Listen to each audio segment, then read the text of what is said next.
هادشي اللي وقع للجمهور الجيش اخر الملكي في افعال مصر ديال خطير خطير الساخط هادو جدا. طفاو الضوء. نشوفوا مع صافي الفيديو سلامة وفي طفاو الاخر غنديروا التحليل والاسئله.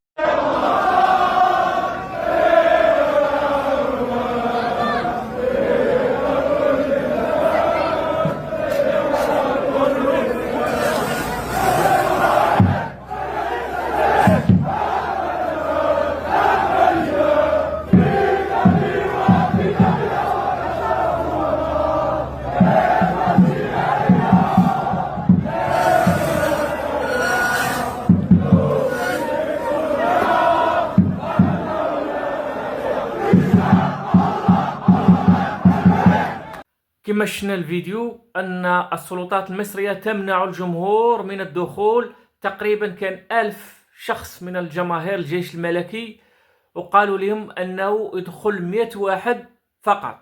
رفضوا الجمهور ديال الجيش الملكي وقال لهم إننا ندخلوا كاملين ولا ما يدخل حتى شي واحد، مع العلم أن الكونفدرالية الإفريقية عاطية 800 مقعد خاصة للجمهور الجيش الملكي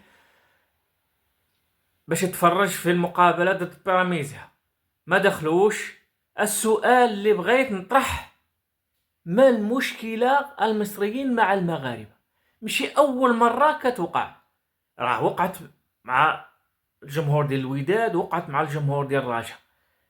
اشنو بغاو وصلوا لينا المصريين؟ اشنو من هادشي؟ وهذا راه ماشي مشكل اللي كان، راه يلاه فكينا مشكل اقتصادي اللي كان، راكم شفتوا اللي كان عالق ما بين المغرب وبين مصر. واش مصر كتحاول تصيفط المملكة المغربية رسائل مشفرة عنها عبر هاد الطرق ديال استفزاز جماهير، استفزاز اقتصادي؟ واش المغرب ضر مصر في شي حاجة؟ حنا ما عارفينش. اشنو السبب اللي خلى هاد المعاملة القاسية المصرية ضد الجمهور الجيش الملكي؟ تفسيرات واقاويل حنا ما غنعرفوهاش، ولكن مع المدة غادي نكاشف المخططات والكولاسة اللي كتوقع ضد المملكة المغربية ان شاء الله.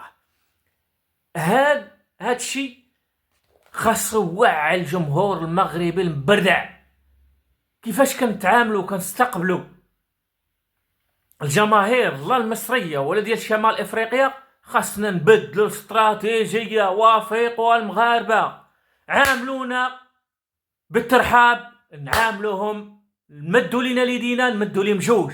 عاملونا بقسوة نعاملوهم بنفس الطريقة ونفس الاسلوب. هاد الناس ما كتعرف غير الاسلوب اسلوب. شتي من سدينا عليهم الاسلوب الاقتصادي كي درنا لهم، كي بداو يرطبوا معانا وجاو عندنا وبداو يناقشوا معانا وتحل المشكل. راه الا بقى الرئيس ديالنا ديال الكره المغربيه كيتعامل بمجامله المصريين، راه غيبقاو ديما راكبين علينا. خاصنا نوريوهم ونخرجوا فيهم العين. راه ما عندنا ما نستافدوا منهم. اما يكونوا معنا رجال وعاملونا بالمثل، ولا سدت مدام باش عاملتيني باش نعاملك. وتحياتي، انا كنحب الجيش الملكي، كنحب الرجاء، كنحب الوداد، كنحب البطوله، ما كنبغيش ولاد الشعب يتكرفسوا. حنا كنستقبلوا وكنرحبوا بالناس، ولكن ما كيردوش لينا نفس المعامله. هادشي اللي كيضر في النفس ديالي ودرت هاد الفيديو. وتحياتي للجمهور الجيش الملكي اللي وصل هاد الرساله وكشف المؤامره وردها راي عام، ومشي راي عام في المغرب، بل هو اصبح نقاش في افريقيا، وحتى وصلت النقاش حتى اوروبا. الجاليه المغربيه كتناقش هذا الموضوع.